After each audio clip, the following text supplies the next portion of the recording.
ওয়াহাবিদের হাতে কুরবানির গরু জবাই করলে এটা কুরবানি হবে কিনা?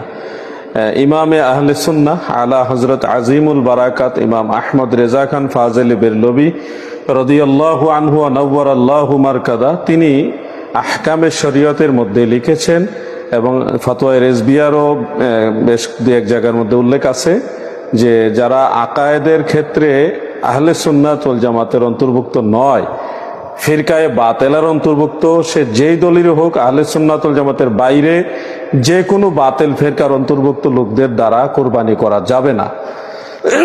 এটা আলা হযরত স্পষ্ট করে মাসালা দিয়েছেন।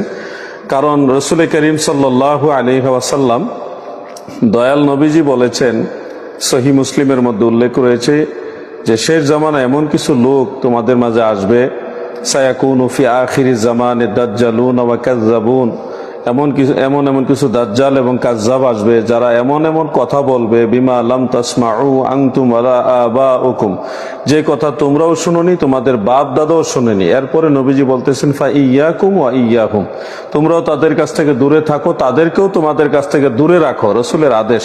তো এই জন্যে আরো অনেক হাদিস রয়েছে, সমস্ত দলিল আদিল্লা বিশ্লেষণ করে আলা হযরত বলেছে কোনো দুশ্মনের রাসূল, গুস্তাখে রাসূল কিংবা বাতিল ফেরকার যে কোনো দলের লোক দিয়ে কোরবানি করা যাবে না।